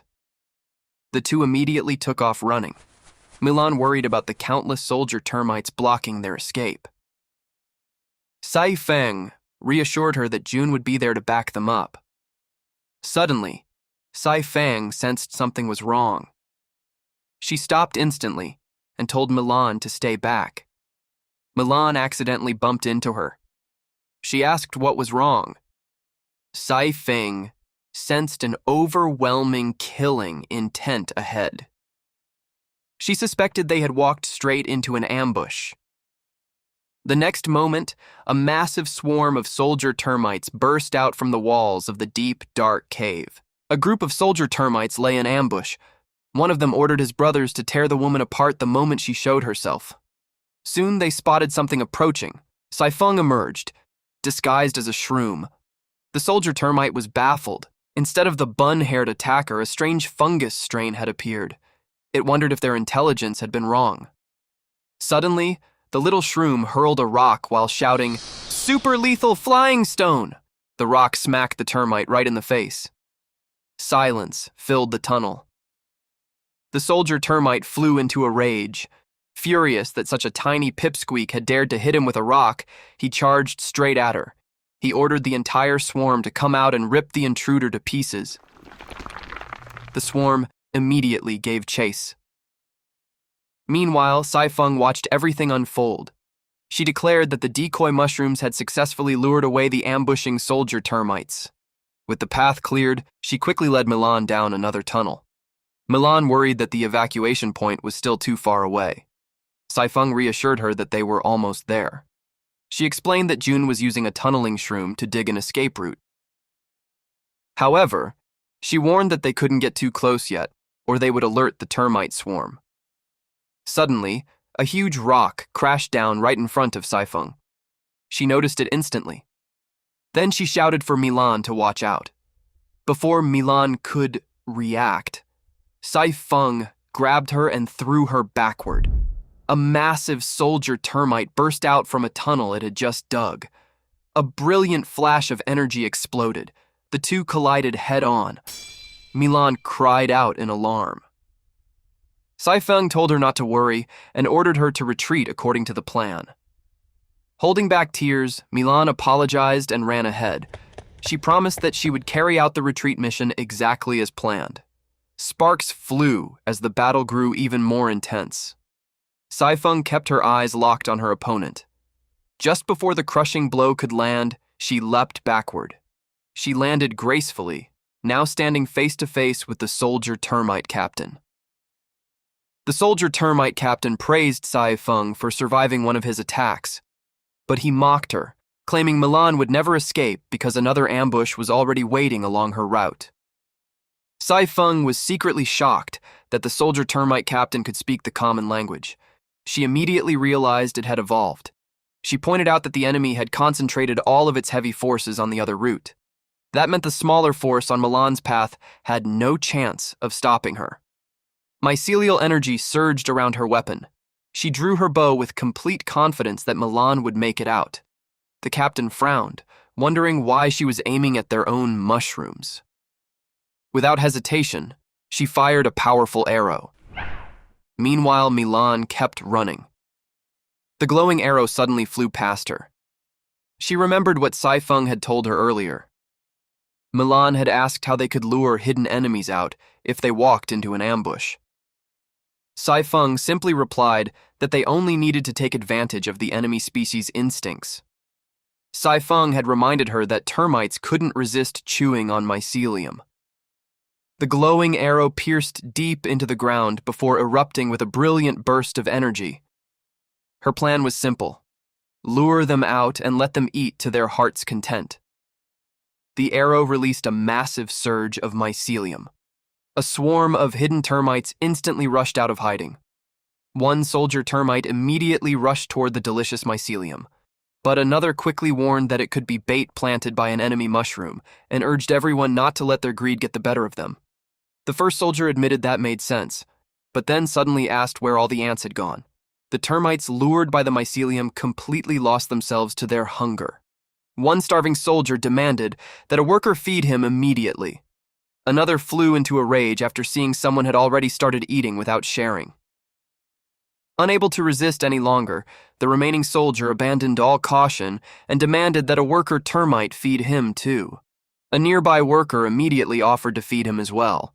While every soldier termite was completely distracted by the feast, Milan quietly slipped past them in the background. Chaos erupted as the termites shouted and fought over the food. Watching his own troops descend into complete disorder, the soldier termite captain was left utterly dumbfounded. He glared at Saifeng and angrily cursed her. He immediately charged at Saifeng, declaring that what she had done was unforgivable. Saifeng swiftly dodged while firing an arrow at him. The arrow struck the captain's armor, but it bounced right off. The captain mocked Saifeng, saying her frontal attacks would never break through his defenses. Unless she could strike the gaps in his armor from behind, she stood no chance. Suddenly, Saifeng vanished. The captain's eyes widened in shock. Using mycelial dash, she instantly appeared behind him. Her arrow glowed with intense mycelial energy. She drew her bow and unleashed a rapid barrage of arrows. Sensing the incoming attack, the captain turned around and deflected the arrows. However, he quickly realized something. While a single arrow couldn't penetrate his armor, 3 consecutive hits in the same spot created a qualitative change. Then, another arrow slammed into his torso. The captain snapped the arrow in half and arrogantly declared that his armor wasn't just for decoration. Breaking through his defenses would never be that easy. Saifeng gathered her strength, preparing one final attack. The captain laughed, convinced she was desperately flailing around without a plan. Then his smile vanished. A glowing energy blade suddenly materialized. Saifeng activated mycelial dash. The energy blade shot straight toward the crack that had formed in the captain's armor. Saifeng looked down at the defeated soldier termite captain. Suddenly, she sensed a powerful shockwave. She instantly leaped away from it. Then she watched from a distance. A towering figure slowly emerged from the smoke. The monster acknowledged her strength for killing the soldier termite captain and throwing its troops into complete chaos. As it stepped out of the smoke, its identity was finally revealed. It was the Snapjaw Soldier Termite Legion commander. Enraged, the Legion commander ordered its retreating forces to return to the battlefield. Then it slammed the ground with overwhelming force, creating a massive destructive vortex. Saifeng glanced into the distance. In the next instant, a massive swarm of termites burst out and ambushed her. Drawing her bow, Saifeng activated Silk Snare Net. She fired a glowing arrow. The arrow struck the Legion commander's head and exploded into a glowing mycelium net. The net wrapped around the swarm and dragged it backward. Without wasting a second, Saifeng activated Ignite. The Snapjaw Soldier termite sneered and told her not to even think about activating its skills through the mycelium. Then it sliced the net apart. It immediately countered with Vertical Jaw Whip. Saifeng managed to block the attack, but the sheer force caused the ground beneath her to crumble. She immediately leaped away and launched a counterattack.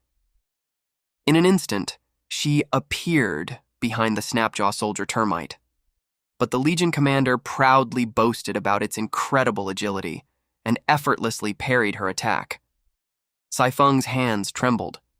She was so shocked by its speed that she could barely keep hold of her blade. The monster charged again and attacked from above. Saifeng blocked the crushing blow, but she hadn't expected such overwhelming power. The impact sent her skidding backward across the ground. A terrifying purple aura erupted around the Snapjaw Soldier termite. It mocked her, declaring that she would never be able to block its ultimate move. Seeing the Legion commander's stance, Saifeng suddenly remembered something June had told her. Our protagonist had once explained that there was a type of termite capable of pressing its mandibles together. Saifeng asked what happened after that. June explained that once the mandibles snapped past each other, they released an enormous amount of elastic potential energy. She watched as the Snapjaw soldier termite's mandibles slowly moved into position. Then it unleashed the skill, Snapjaw Heavy Strike. The devastating attack blasted Saifeng high into the air. She slammed into the cave wall with a massive explosion. Then she plummeted back to the ground. The Snapjaw soldier termite leaped down after her, kicking up a thick cloud of dust. It rushed forward at incredible speed. Another arrow bounced harmlessly off its armor. The Legion commander scoffed, wondering how many times he had to tell her that arrows incapable of piercing his defenses were useless, no matter how many she fired. Saifeng's body trembled. The Legion commander mockingly praised her determination and willingness to fight to the death.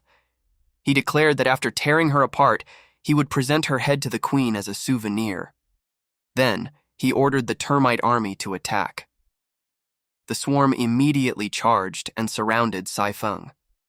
One soldier termite closed in on her. Suddenly, a system notification appeared.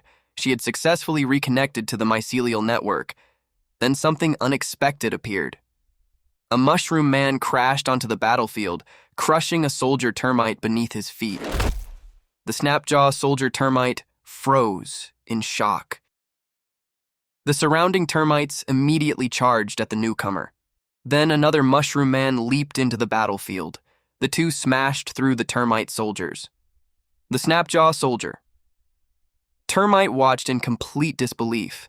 It couldn't understand how the Mushroom Man reinforcements had slipped past the soldier termites and breached the perimeter without triggering a single pheromone warning. Now that the network communication had finally been restored, Saifeng asked if June was there. Our boy replied that he was still wiping out the remaining perimeter forces. He explained that thanks to Saifeng's efforts in helping Milan escape, they had gathered crucial intelligence while they were offline. To counter the termites' heavy armor, he had Firehammer forge a batch of blunt weapons, while also extending the mycelial network throughout the nest. Jun added that he would immediately sync the experience points from his side with hers. He explained that, combined with everything she had already earned, it would be enough for her to level up. Our MC also reminded her to check out the new equipment Firehammer had forged just for her. The system immediately began syncing the experience points. Brilliant mycelial energy enveloped Saifeng. The surrounding mushroom men watched as the aura grew brighter and brighter. Then, a system notification appeared. The Mushroom Man race had successfully advanced to level 9. Saifeng stood before everyone as energy swirled around her. Then she stepped forward wearing an entirely new set of gear. The system announced that she had downloaded the Capskirt flying armor, which integrated with her black tough skin to provide even greater defense. The armor also allowed her to spray spores backward while moving, triggering a brief Capskirt acceleration speed boost. However, it consumed active spores, which required time to regenerate once depleted. In addition, she downloaded armor-piercing arrows forged from hardened materials that delivered exceptional armor-piercing power, along with the skill Meteor Heavy Nail. This skill allowed her to use Mycelial Dash to instantly teleport near an enemy struck by an armor-piercing arrow, activate Cap Skirt Acceleration to reach incredible speeds, and use the Cap Flower Hammer to strike the tail of the arrow, driving it deep into the enemy's body. Finally, she downloaded the Cap Flower Hammer, a weapon specially designed for hammering nails. The Mushroom Man slammed its weapon into the termite's head and sliced it clean off. The termites collapsed onto the ground. Several more termites were taken down. One Snapjaw soldier termite mocked Saifeng, saying she had to gang up on it because she couldn't defeat it alone. Saifeng pointed out that just 3 shroom guards had already taken down over 20 soldier termites, yet it still called this ganging up. Furious, the termite lunged at her and shouted that hiding behind the shroom guards wouldn't save her from being killed. The Shroom Man swung its weapon. The termite ducked under the attack. It leaped backward. 2 shroom men immediately chased after it. Saifeng drew her bow. The termite complained that she was too stubborn. She fired an arrow. The termite shouted that her attacks were useless. But it was wrong. The arrow struck its target. The impact sent the termite flying. It bounced violently off the cave walls. As the smoke slowly settled, the termite staggered back to its feet. It stared in shock and confusion. It couldn't understand how that arrow had suddenly pierced its toughest head armor. Fortunately for it, the arrow hadn't gone in too deeply. It brushed the dust off its body. Then it noticed the arrowhead lodged in its head. Saifeng activated cap skirt acceleration. The termite admitted that she was fast, but it believed she had made a mistake by choosing close combat. Saifeng unleashed meteor heavy nail, while the termite countered with snap jaw heavy strike. Saifeng drove the arrowhead even deeper into the termite's skull. The collision unleashed explosive shockwaves behind the termite. A massive crater was blasted into the cave wall. The termite's head cracked. Moments later, it collapsed. The system notified them that the snapjaw termite had been eliminated. Saifeng suddenly noticed someone nearby. Jun, back in his mushroom form, clapped his hands and praised Saifeng for finishing the fight beautifully. He smiled and said she was truly getting stronger. She asked why he had turned back into a mushroom. Jun replied that he had gotten a little tired of staying in human form, so he decided to switch things up. Suddenly, a loud commotion echoed through the cave. Jun explained that the shroom soldiers were cleaning up the remaining grunts, and they should be getting close to the termite queen's chamber. The pyro shroom engulfed a termite's head in flames. The volt shroom beheaded another termite in the blink of an eye. Saifeng asked if pyro shroom and volt shroom were making a limited time return. Jun nodded and explained that as long as he kept their previous spores, he could plant them again now that his level was higher. With a few more cultivation slots available for shroom soldiers, he had brought both of them back. The remaining termites quickly fell, but suddenly, Jun felt an overwhelming killing intent. A voice roared from the darkness, declaring that this was as far as they would go. Several termites stepped out of the shadows. They revealed themselves as the White Wing General, the self-destruct Vice General, and a sub-Vice General. One termite warned them that the royal grounds lay ahead, and any intruders would be killed without mercy. Jun warned everyone to stay alert. One termite raised its arms, then it brought its fists together. The moment our MC saw its stance, he realized it looked almost identical to the opening stance of the Termite Legion commander that Saifeng had fought before. Another termite launched a slingshot toxic bomb. Jun immediately activated mycelial interception net. The net spread out like a protective barrier. It caught the toxic bomb before it could reach the shroom soldiers. The bomb exploded inside the net. The shroom soldiers remained in place. A blinding flash swallowed the entire cave. Thick smoke quickly followed. Fortunately, Jun managed to pull one shroom guard out of danger. Saifeng and the others escaped unharmed. Jun frowned. He had only been able to save one shroom guard. Although the mycelial interception net had stopped the bomb's movement, the explosion's massive splash of corrosive venom instantly killed the other two shroom guards. Jun realized that while they had high physical defense, their poison resistance was extremely low. He waited for the smoke to clear on the other side. Suddenly, a termite burst through the smoke and charged straight at them. White Wing General swung its arm with tremendous force. Jun braced himself. The strike shattered the ground. It declared that it had taken one down and prepared to attack its next target. But Jun was still standing strong after blocking the attack. Suddenly, a powerful hand caught White Wing General's arm mid-swing. It was Firehammer. White Wing General was stunned that its snap strike had been caught. It demanded to know who that shroom was. Firehammer calmly replied that he was just a blacksmith. He then told Jun to head straight to the Termite Queen's room and leave the enemies to them. Jun gave him a thumbs up and left the situation in their hands. He took off instantly. He dashed away without looking back. White Wing General questioned whether that short shroom was really their chief. Firehammer warned it to watch its mouth and threatened to strip off its shell and turn it into a shield. Jun entrusted the fight to Saifeng and Firehammer as he headed straight for the Termite Queen. Saifeng acknowledged his orders. Firehammer blocked the Xiongnu Legion commander's strike. Then, his powerful blow slammed directly into the Xiongno Legion commander's armor. The armor began to wear down. Firehammer's attack had targeted its weak side armor. The commander wondered if the mushroom men could share their teammates' battle information just like termites. Firehammer observed his opponent's movements and concluded that it was clumsy. Since its body stiffened after every snap launch, striking it would be easy. Suddenly, a swift projectile shot through the air. A sticky substance splattered across his foot. He realized that it was an adhesive. Firehammer looked around, searching for where it had come from. He spotted another termite in the distance.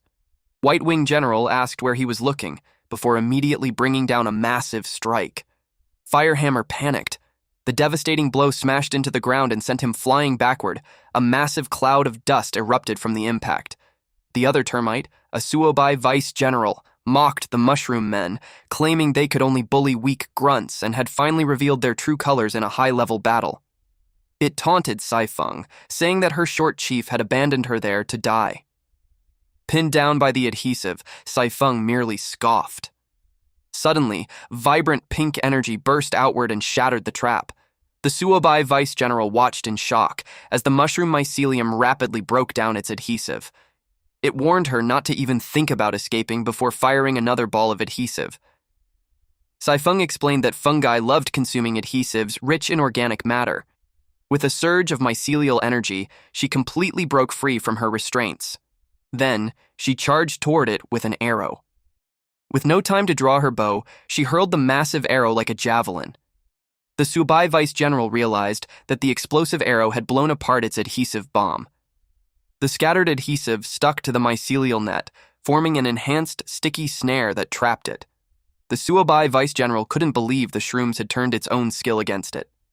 Saifeng activated Mycelial Tangle Step. She pointed out that it wasn't immune to its own skills after all. The Suobai Vice General panicked. A massive impact shook the ground. A shroom guard brought his hammer down with tremendous force, forcing the Suobai Vice General to scramble backward. Saifeng called out to all the shrooms and revealed that the termites weren't immune to their own skills. That meant if the self-destruct Vice General threw its bombs at close range, it would blow itself up as well. She urged everyone to force it into close combat. The Fire Shroom and Volt Shroom cheered as they charged their powers. A surge of energy swept across the battlefield. A massive wall of fire erupted on one side, while crackling electricity spread across the ground on the other. The self-destruct Vice General looked up as a mycelial lightning net sealed off the ceiling. Surrounded by a blazing firewall, it realized that the shrooms were forcing it to fight in a confined space. It cursed the cunning mushroom men. Meanwhile, White Wing General looked down. It realized that the shroom had used a mushroom dummy to fake his death. A small puffball bomb dropped beside its feet. White Wing General spotted the glowing explosive. The bomb detonated in a violent explosion. The blast sent White Wing General flying before it crashed heavily into the ground. The heavily injured general was furious. It mocked Firehammer for relying on garbage items despite having such a burly physique and demanded a one-on-one melee fight. Firehammer answered from within the smoke, reminding it that he was just a blacksmith. White Wing General was confused. Suddenly, a massive weapon tore through the haze. White Wing General laughed, thrilled that it had finally tricked Firehammer into close combat. It quickly readied its stance. A long black barrel slammed into its arm, shattering its defense. Stunned, it angrily questioned whether this could even be called melee combat. The absurdly long barrel stretched all the way toward its face. At the other end stood Firehammer, wielding his ridiculously long red-cap mushroom cannon. Firehammer asked if taking a cannon barrel to the face counted as melee combat. White Wing General sneered, convinced that it could easily dodge such a clumsy weapon. It immediately tried to move away. However, it couldn't move. White Wing General wondered why its body refused to respond. It looked down and saw small mushrooms tightly pinning its feet in place. It cursed Firehammer for being a detestable dwarf shroom. Firehammer ignited the cannon and declared that being a blacksmith meant having plenty of items. He aimed the massive cannon barrel directly at it. Staring down the barrel at the incoming cannonball, White Wing General realized that it was over. A devastating blast erupted, obliterating it with explosive force. Thick smoke and debris filled the air as the dust slowly settled. A system notification announced that White Wing General had been eliminated. The shattered remains of the general's shell lay lifeless on the ground. Meanwhile, a barrage of sharp arrows shot through the air. The arrows collided with the bombs, triggering a massive explosion. The Suobai Vice General realized that high-density adhesive bombs were the only way to barely block Sai Feng's explosive arrows. Its injuries were already severe. Even so, it resolved to give the fight everything it had. It unleashed a barrage of high-speed adhesive bombs. The adhesive bombs exploded in rapid succession. Sai Feng countered the assault by activating continuous mycelial dash. She swiftly weaved across the battlefield, dodging the barrage. Suddenly, a strand of adhesive latched onto her back. The Suobai Vice General had finally caught her. It furiously swung its arm and roared that it would smash her to pieces. Sai Feng was violently dragged along with its rapid movements. It slammed her into the ground with incredible force. Then, it continued swinging her through the haze. The Suobai Vice General whipped its adhesive ribbon and ordered her to get over there. It violently dragged her across the cave ceiling. The sweeping assault carved a trail through the rock. It celebrated landing the devastating strike. But then it realized that it was only holding her clothes. It suddenly noticed something. Our girl Sai Feng drew her bow as energy gathered around the arrow. The Suobai Vice General realized its mistake. She released her armor-piercing arrow. The powerful shot struck it directly in the head. Without giving it a chance to recover, she followed up with Meteor Heavy Nail. A system notification announced that Vice General Suobai had been eliminated. Nothing remained of its head. Sai Feng noticed one of its severed limbs. She thought that it looked like it could come in handy. Meanwhile, the self-destruct Vice General fiercely clashed its massive arms against a shroom guard. The shroom guard swung his weapon, clashing with the Vice General's rapid slashes. The Vice General realized just how troublesome the mushrooms were. It assumed that the shrooms believed it wouldn't dare detonate itself at close range, but they had underestimated it. For the Queen, it was prepared to die. It shouted for everyone to die together. Green energy surged around its body as it activated a massive self-destruction sequence. Suddenly, a voice called out to all the shrooms. Jun ordered them to dismantle the lightning nets and firewalls immediately before retreating beyond the explosion's radius. The entire team quickly scattered across the battlefield. The Vice General mocked them for retreating after such a small scare. It raised its arm and boasted that it could now throw bombs at them without any worries. Suddenly, it froze in confusion. Its arms had been pinned to the ground by the Suobai Vice General's adhesive. It wondered how the adhesive had reached it. Their pheromones synced, revealing that Suobai had already been defeated. The Vice General realized that Sai Feng had thrown the adhesive. More of the sticky substance poured over its head. Sai Feng held Suobai's severed appendage and fired a barrage of adhesive at the Vice General.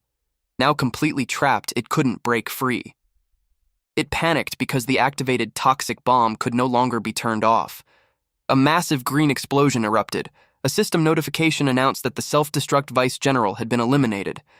Deep within the cave, Jun finally reached the Termite Queen's nest. He examined the cocoon.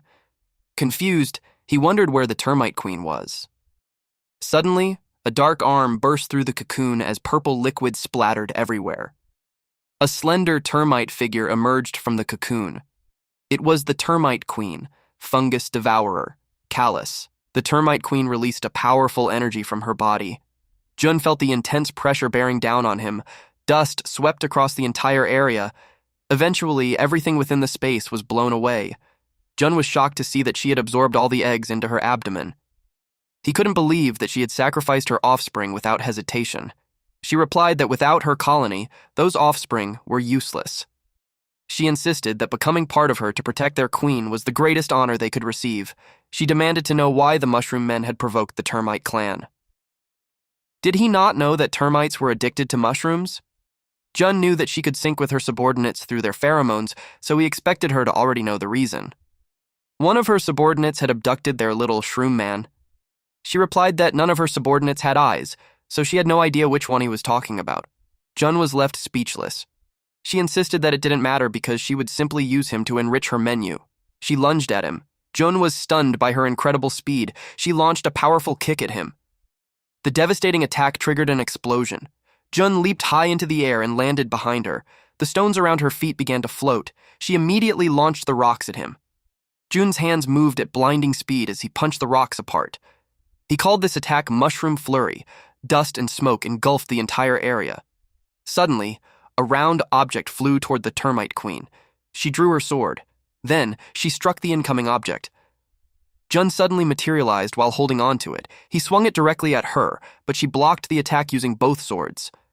The tremendous pressure shattered the ground beneath her feet. She hadn't expected such a dumpy-looking mushroom head to possess such astonishing strength. Energy crackled around Jun's body. He activated electric poison, releasing electrical energy from the transplanted Voltrum spores and briefly paralyzing his opponent. She cursed him. The force of his attack slammed her into the ground. She couldn't move. Jun prepared to follow up with several more hammer strikes. Suddenly, she released another burst of energy. The energy instantly immobilized Jun. It spread across a wide area. Even Sai-Feng and Firehammer stopped in their tracks. A powerful barrier had formed around the area.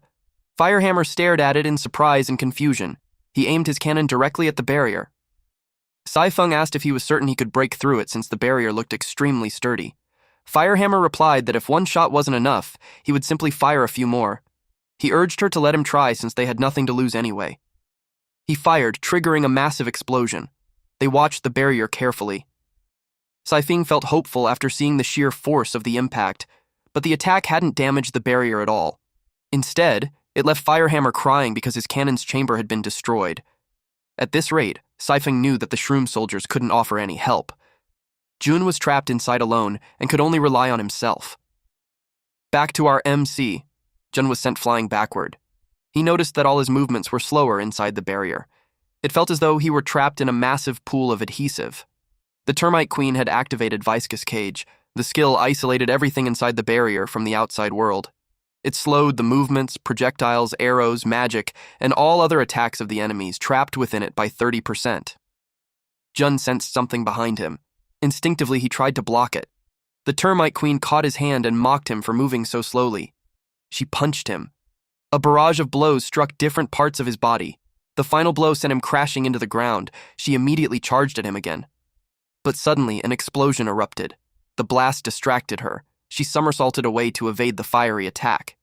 She realized that he had used an area of effect fire attack, but even the flames moved in slow motion. She boasted that her barrier was an overpowered ability capable of slowing down even spells. Jun warned her not to speak too soon, because he already knew exactly how to deal with her. He had discovered the flaw in her barrier. Our boy ditched the mushroom body and finally transformed to his new form. The termite queen was shocked to discover that her barrier had a fatal flaw. Jun charged straight past her. Then he slammed a punch into her back. With no subordinates nearby, Lone Sovereign activated, greatly increasing his combat power. She went sliding across the ground. The termite queen mocked him for attacking before he had even finished speaking, calling him a cunning mushroom man. However, she soon realized that the barrier had not slowed him down at all. In fact, he had become even faster. She activated Snapjaw Twin Pillars, transforming both hands into massive pincers. Her pincers rapidly extended. Then, she swung them around with terrifying force. The moment she found the perfect angle, she brought them crashing down and unleashed Snapjaw Sky-Breaking Slash. But Jun was ready. He countered with Mycelial Fire Punch. The massive jaw burst into flames. Their collision left a massive dent in the wall. The termite queen was stunned. She finally noticed that Jun's flames completely burned away the viscous aerosols in their path. That was how he could race along the scorched ground while completely ignoring the barrier's slowing effect. Jun activated Flame Shroom Twin Horn Hammer, launching himself straight toward her. She quickly jumped backward before he could land the hit. Jun sneered and asked if he was really the one being slowed down when she was the one who kept running away. His taunt instantly enraged her. She shouted at him not to underestimate her. She was the queen. The battlefield descended into chaos. The two raced around at blinding speed as explosions erupted non-stop. A small shroom watched from outside the barrier. Their movements were so fast that he could only see streaks of light flashing between the explosions. He asked the Patriarch if they should step in and help. The Patriarch replied that the shrooms and termites were fighting, while the termite mushroom reaped the benefits. Therefore, doing nothing was their best option.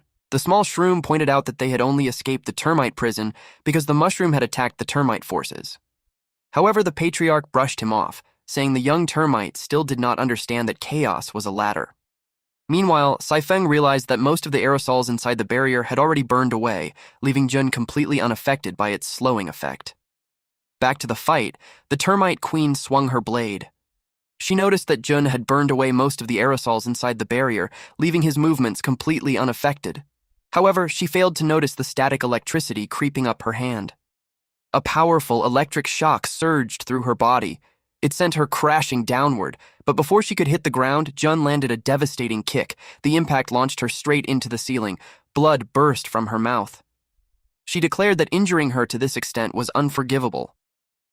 Then she activated Suppression Cage. Jun noticed a cage forming around him.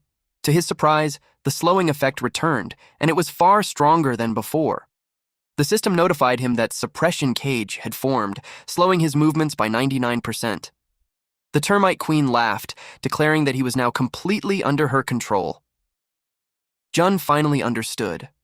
The termite queen had gathered all the aerosols inside the barrier into one spot. By compressing them around him to the absolute limit, she had created an overwhelming slowing effect.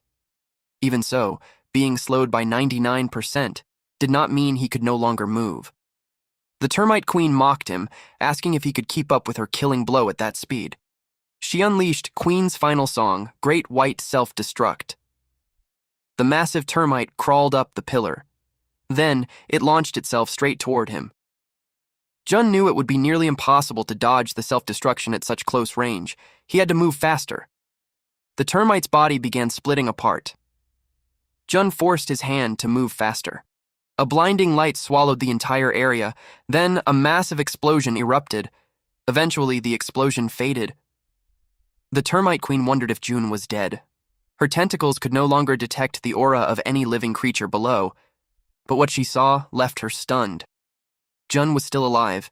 He revealed that even after his punching speed had been reduced to 1%, it was still fast enough to attack before the giant termite exploded. He had also unleashed a giant fireball to counter the shockwave from the self-destruction. Jun declared that they had both practically run out of tricks. It was time to settle everything with a single strike. The termite queen answered that a direct clash of stats was exactly what she wanted. Jun unleashed Lone Cap Blast Punch, while she countered with Snapjaw Whirlwind Drill. Thanks for watching, bros. If you enjoyed this update, make sure to drop a like and hit subscribe so you never miss the next chapter we upload here on Manhwa Updater. New episodes from the main Manhwa dealer channel will always land here every week, so stick around and stay updated. And hey, if you want more fire stories, check out the latest upload on the main channel right after this. As always, stay cool, stay awesome, and I'll see you in the next one.